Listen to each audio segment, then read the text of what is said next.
الجيش الملكي يجر نادي الرجاء الرياضي إلى لجنة الأخلاقيات.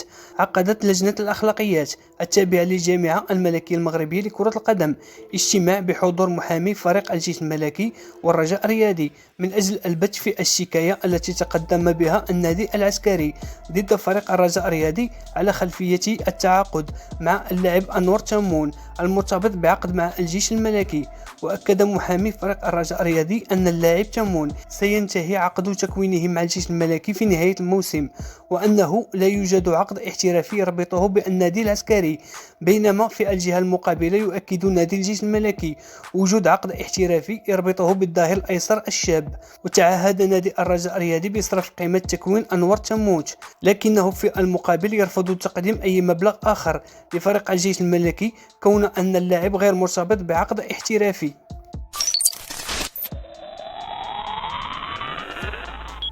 الرجاء يفاوض بديل أيمن الديراني.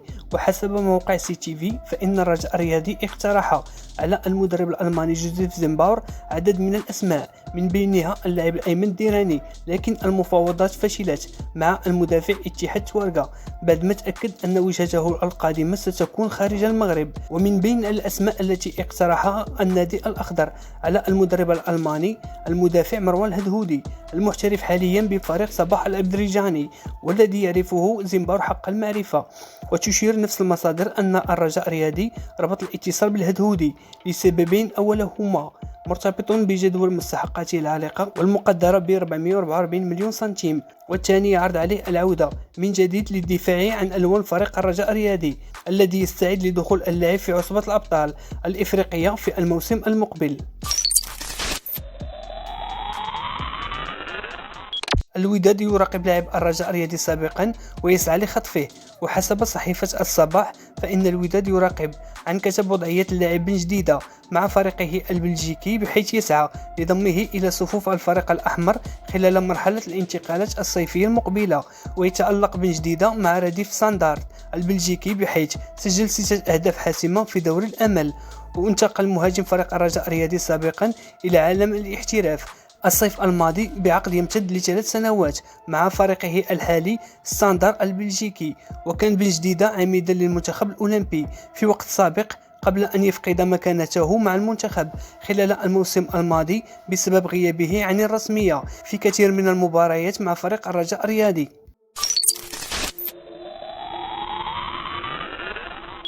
التراس اتحاد العاصمة تهاجم الاتحاد الجزائري بعد صفعة الكاف. هاجمت التراس اتحاد العاصمة الجزائرية الاتحاد الجزائري لكرة القدم بعد قرار الاتحاد الافريقي الكاف اعتبار فريقهم خاسرا في مباراة امام نهضة بركان برسم ذهاب الدور النصف النهائي لكأس الكاف بنتيجة 3-0 ثم الإقصاء المباشر. ونشر أنصار فريق الاتحاد الجزائري منشورا في صفحتهم على موقع التواصل الاجتماعي جاء فيه: هل تعلم أن الاتحاد طلبت من الفريق الذهاب للمغرب واللعب ضد فريق نهضة بركان، علما أن الفريق المحلي سيلعب بنفس القميص الذي تم حجزه. كل هذا حتى تتفادى الاتحادية معاقبة الفريق الوطني وباقي الأندية المشاركة في إفريقيا الموسم القادم. وتابع الفصيل المساند لنادي اتحاد العاصمة الجزائري: اتضح كل شيء، الآن كنا كبش فداء بامتياز، والآن نحذر الفريق من السفر للمغرب. يجب أن يتم معاقبة الكرة الجزائرية برمتها وليس الاتحاد فقط. وأضافت الإطراس الجزائرية كذلك رفضوا تأجيل نصف نهائي كأس الجمهورية بحجة أن الموعد النهائي مستحيل تأجيله، والآن بعد إقصائنا من كأس الكاف وكأس الجمهورية أجلوا النهائي إن استطعتم.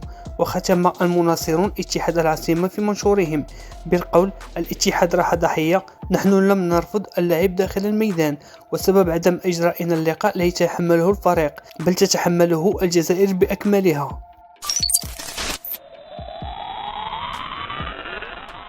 محمد بودريقة: الرجاء تعاقد مع 3 لاعبين والقجع وأخنوش على تواصل معي. حاول مجموعة من المشوشين الضغط على لاعبي فريق الرجاء الرياضي خلال تواجدي الحالي بالعاصمة البريطانية لندن لأسباب صحية. وأكد محمد بودريقة أنه صرف 280 مليون سنتيم للاعبي فريق الرجاء الرياضي، مؤكدا على أن اللاعبين ينتظرون فقط منحة الفوز على فريق نهضة زمامرة. وكما أكد بودريقة أن المنح الشهرية التي يجب أن يصرفها المكتب المسير تصل إلى 180 مليون سنتيم، أي يعني 3 انتصارات متتالية.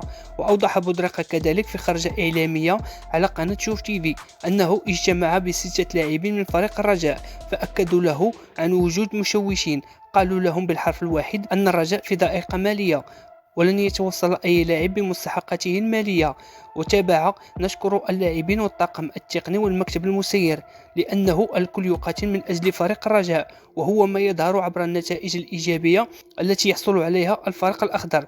وبخصوص الموسم الكروي المقبل، أكد بودريقة أنه عقد اجتماعا عن بعد مع المدرب وطاقمه التقني لدراسة حاجات الفريق خلال الموسم القادم الذي ستخلله مشاركة الرجاء الرياضي في دوري أبطال إفريقيا. كما أكد محمد بودريقة أن الطاقم التقني والمديري لفريق الرجاء الرياضي منحوه قائمة بالأسماء التي يجب أن تعزز صفوف فريق الرجاء الرياضي في الموسم المقبل.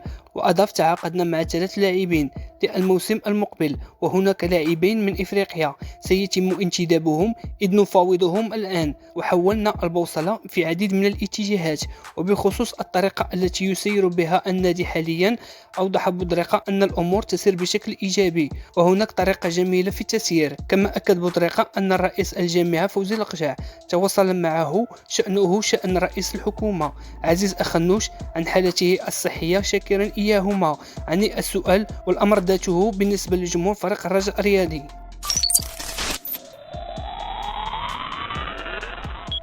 الفيفا يمنع 12 ناديا مغربيا من التعاقد، والرجاء أكبر المتضررين. انضم نادي فريق الرجاء الرياضي إلى قائمة 12 فريق مغربيا ممنوع من القيام بالتعاقدات خلال مرحلة الانتقالات الصيفية المقبلة بسبب كثرة ملفات الموجودة لدى الاتحاد الدولي لكرة القدم الفيفا ومحكمة التحكيم الرياضي الطاس. وقررت لجنة النزاعات التابعة للاتحاد الدولي لكرة القدم الفيفا ضم الرجاء الرياضي إلى قائمة الأندية الممنوعة حتى الآن من التعاقدات بعد صدور حكم جديد لفائدة الحارس الجزائري غايم رباح ضد فريق الرجاء. وتضم قائمة الأندية المغربية الممنوعة من التعاقدات في الميركاتو الصيفي المقبل كل من الوداد الرياضي وشباب المحمدية واتحاد طنجة والمغرب الفاسي ومولودية وجدة، كذلك أولمبيك أسافي والدفاع الجديدي وشباب قصبة تادلة ورجاء بني ملال وأولمبيك خريبكا والمغرب التطواني. وتقدر قيمة الديون المتراكمة لدى الأندية حتى الآن إلى 35 مليار بعدما كانت 29 مليار، وهذا ما قد يهدد عددا من الأندية بالإفلاس.